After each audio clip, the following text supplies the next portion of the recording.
ఈరోజు టాపిక్ ఏంటి అంటే కార్తీక మాసం గుడికి వెళ్తున్నప్పుడు ఆ గుడి ఆవరణ ఎంత హాస్యకరంగా చూసే వాళ్ళకి చిరాకు తెప్పించే విధంగా పక్క వాళ్ళు కూర్చోవాలి అంటే ఒక డస్ట్బిన్ ఉన్న ప్లేస్ లాగా క్రియేట్ చేస్తున్నారు లేడీస్ ముఖ్యంగా.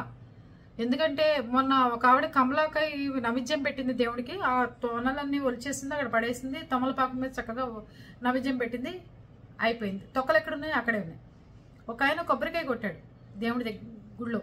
కొబ్బరికాయ కొట్టిన తర్వాత ఆ పెంకు ఎగిరి అవతల పడితే దాన్ని తీసుకొచ్చి కనీసం డస్ట్బిన్లో వేయాలి ఆయన. అది ఎవరికైనా వెళ్ళే వాళ్ళకి గుచ్చుకుంటుంది. అప్పుడు ఎవరి రెస్పాన్సిబిలిటీ? నువ్వు గుడికెళ్ళి పుణ్యం కోరుకుంటున్నారా పాపాలు కోరుకుంటున్నారా గుళ్ళకెళ్ళి? నాకు అర్థం కావట్లేదు. అంటే దయచేసి క్షమించాలి ఎవరిని ఇబ్బంది పెట్టినా ఏది మాట్లాడినా ఈ వీడియోలో. ఎందుకంటే మనం చేసేవి ఎదుటి వాళ్ళు చెప్తేనే మనకు కొన్ని అర్థమవుతాయి, అంతే కదా.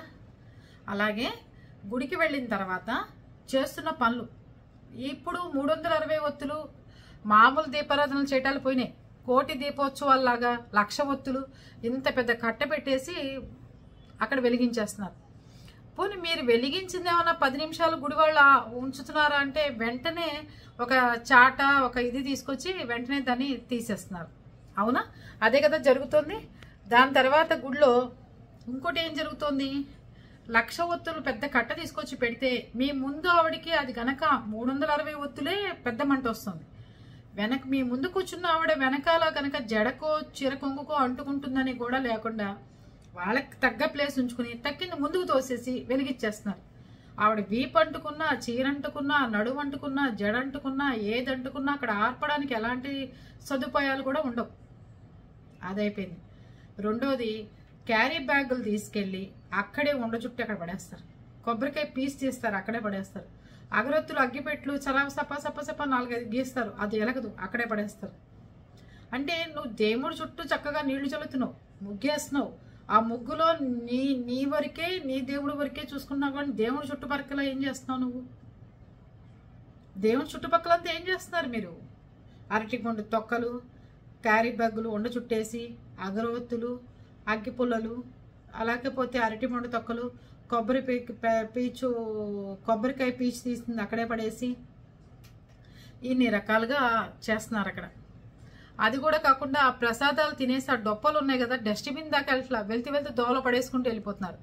దాంట్లో ప్రసాదం ఎంతో అంతో మెతుకో దాంట్లో ఎంతో అంతో ఉంటుంది కదా ప్రసాదం పెట్టిన తర్వాత, దాన్ని తీసుకెళ్ళి ఒక డస్ట్బిన్లో వేస్తే ఏమవుతుంది? మీరు ఇన్ని కవర్లు తెచ్చుకుంటున్నారు, మీ చెత్తని మీ కవర్లోనే వేసుకుని ఒక క్యారీ బ్యాగ్ సపరేట్ పెట్టుకుని ఆ కవర్ని తీసుకెళ్ళి వెళ్తే ఒక డస్ట్బిన్లో వేసేస్తే ఇంతమంది మీ వెనకాల పనులు చేయాలా? ఇంతమంది వర్కర్స్ని పెట్టి పని చేయాల్సి వస్తుంది. దీపం కొండెక్కేదాకా చక్కగా ఉండి ఆ దీపం కొండెక్కిన ఆ ప్రమిదలు 2 తీసుకెళ్ళిపోయి వెళ్తే అయిపోతుంది. ఇంకోటి, మనుషులు అవ్వకుండానే వాళ్ళ మీదకి వచ్చేసి ఇంకో మనిషి నుంచి ఉంటున్నారు.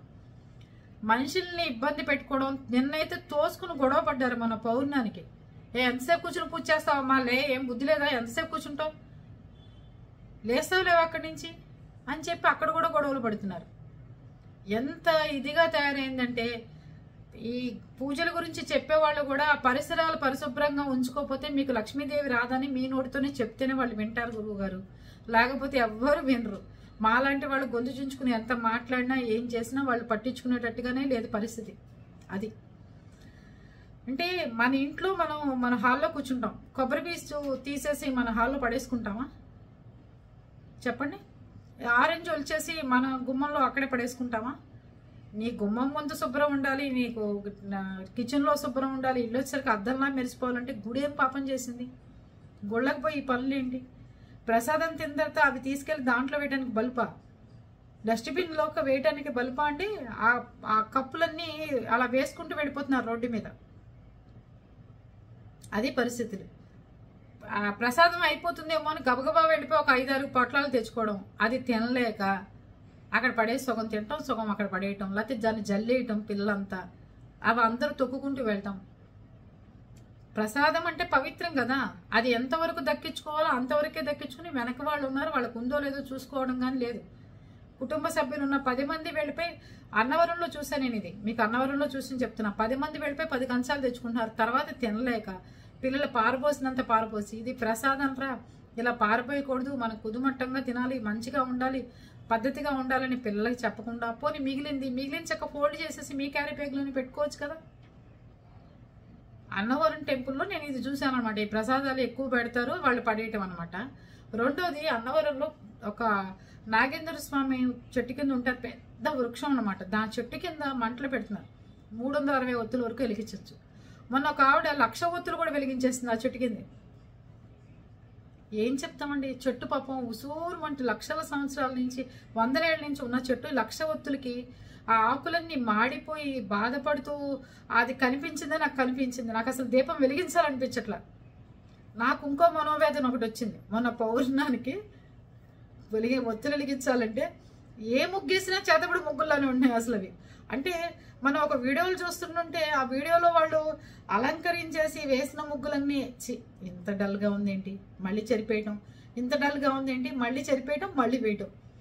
ముగ్గులు కూడా నేర్చుకోవాలి ఇప్పుడు. ఇంకా అంత ఆర్ట్ వాళ్ళకు ఉంది, మనకి లేదు అని అందరూ పెడుతుంటే వీడియోలో యూట్యూబ్ వాళ్ళని చూసి బాధ కలుగుతోందండి. జాకెట్లని కూర్చొని కబుర్లు చెప్పేశాను. కానీ మొన్న పౌర్ణానికి ముగ్గేద్దామని బియ్య పిండితో చేస్తుంటే ఎంత మంచిగా వేసినా చేతపడి ముగ్గుల్లోనే వస్తున్నాయి. చూసేవాడు ఎవడన్నా ఉంటే వీడియోలో పీపుల్స్ టీవీ ఆవిడ చేతపడి ముగ్గులు వేస్తుందని చెప్పి ఇంకోళ్ళు వీడియో తీసి పెట్టేవాళ్ళు. ఆ రకంగా అయిపోయింది. ఏ చెట్టు కింద వెళ్ళి ముగ్గేద్దామంటే భయం వేసి ఆ రకంగా ఉంది. అది పరిస్థితులు. అందుకని ఎంతో అంత మన మీద యూట్యూబ్ ప్రభావం బాగానే పడుతుందని నాకు కూడా అనిపించింది. మీకు చెప్పినంత ఈజీ కాదనిపించింది. ఆ ముగ్గురు అది ఎంతసేపు వేద్దామన్నా. ఇదివరకు రోజుల్లో మన ముగ్గులు మనం ఒక మట్టి ప్రమిదిలో 360 ఒత్తులు వెలిగించుకుంటే అయిపోయేది. ఇప్పుడు అలా కాదు, దానికి ఒక తతంగం, దానికి ఒక ఇది. మొన్న కూడా అమెరికాలో ఎన్నో వీడియోలు చేసాం. మనం బుద్ధి లేకుండా ఉండండి అమ్మా, ఏ ఊర్లో వాళ్ళ సాంప్రదాయాలు ఆ ఊళ్ళో పాటించండి, మూసుకుని కూర్చోండి అని చెప్తే శివలింగాన్ని వేసి ఇంటి ముందు, అక్కడంతా చెక్క ఇళ్ళు కదా, శివలింగం పెద్ద శివలింగాన్ని వేసి ఆ శివలింగం చుట్టూ దీపాలు పెట్టారు ఈ ప్రమిదలతో. ఇంకా మనకి అన్ని తక్కువ దొరుకుతాయేమో అనిపిస్తుందండి వీళ్ళని చూస్తుంటే. అందరూ మల్లెపూలు పెట్టుకున్నారు, 4-5 మూరలు, అందరూ దీపాలు వెలిగించారు. అక్కడ రోడ్డు మీద పాపం వెహికల్స్ వెళ్తుంటే ఆగి అసలు ఇది ఏంటి, ఇక్కడ ఎందుకు మంటలు పెట్టారు, మళ్ళీ ఇక్కడ ఏదో వెలిగించారే అని చెప్పి పాపం వాళ్ళు చూసుకుని బిక్కుబిక్కుమంటూ వెళ్తున్నారు. ఇండియన్స్ అంటే భయపడి చచ్చిపోతున్నారు. అమెరికన్స్ కూడా ఏం పంటలు పెడతారో తెలియదు, ఏ వెలిగిస్తారో తెలియదు, ఇది ఎందుకు ఈ బొమ్మ వేసారో తెలియదు, అసలు ఆ బొమ్మ ఏంటో తెలియదు వాళ్ళకి. ఏమైనా చేస్తున్నారేమో అని భయం. ఇది మామూలుగానే ఇంత నిప్పురవ్వ పడితేనే కిందసారి ఎంత తగలబెడిందో మనం న్యూయార్క్ సిటీ అంతా మనం చూసాం. చెక్క ఇళ్ళకి ఏదైనా గాలి వచ్చి ఏదన్నా అంటుకుని గబుక్కుని అంటుకుంటే ఎన్ని ఇళ్ళు తగలబడిపోతాయి. మన్ని జైల్లో ఇంకా బయటికి తీసుకురారు అసలు ఇంకెవరు. మొత్తం ఇండియన్స్ అందరినీ లోపలేస్తారు ఆ ఏరియాలో వాళ్ళని. అది పరిస్థితులు. ఏ గుడికి వెళ్ళనండి, 100 ఏళ్ల నాటి చరిత్ర ఉన్న చెట్టు కింద 1,00,000 ఒత్తులు పెట్టేసరికి పాపం నల్లగా మాడిపోయింది ఆ కొమ్మంతా, ఆ చెట్టు. అట్లా ఉంది పరిస్థితులు. ఎంత దారుణంగా ఉన్నాయో. కనీసం గుళ్ళ దగ్గరికి వెళ్తుంటే ఆ గుడిని కాపాడండి, గుడి ఆవరణం కాపాడండి, అక్కడ శుభ్రంగా ఉంచండి. ఆ వాటర్ బాటిల్తో నీళ్లు తీసుకెళ్తారు, పాడైపోయే వాటర్ బాటిల్ అంటే ఎంటీ వాటర్ బాటిల్తో నీళ్లు తీసుకెళ్తారు, మామూలుగా చిన్న కిల్లి వాటర్ బాటిల్. అది అయిపోగానే దాన్ని అక్కడే వదిలేస్తారు. ఇంకా పేపర్ వేసుకుని కూర్చుంటారు, ఆ పేపర్ అక్కడే. మీ వస్తువులు మీరు పూజకి కానీ ఎక్కడికైనా వెళ్ళినప్పుడు, టెంపుల్స్కి వెళ్ళినప్పుడు ఒక వేస్ట్ కవర్ తీసుకుని చక్కగా మీ వస్తువులు మీరు మళ్ళీ డంప్ చేసుకుని తీసుకొచ్చి డస్ట్బిన్లో పడేసుకోండి.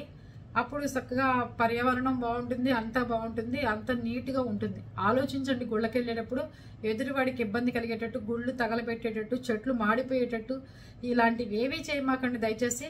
ఇలా వెళ్ళి దీపాలు పెట్టండి, ఇలా 360 ఒత్తులు వెలిగించండి, మీ జాతకం ప్రకారం అవి చేయండి ఇవి చేయండి అని చెప్పే గురువు గారులు కూడా దయచేసి వాళ్ళకి మీ పర్యావరణాన్ని కాపాడుకోండి, గుడిని కాపాడండి అమ్మా, ఇలాంటి పనులు చేయమాకండి, ఇలా చెత్త పడేయమాకండి అని మళ్ళీ మీ నోటితో చెప్తే వాళ్ళు వింటారు.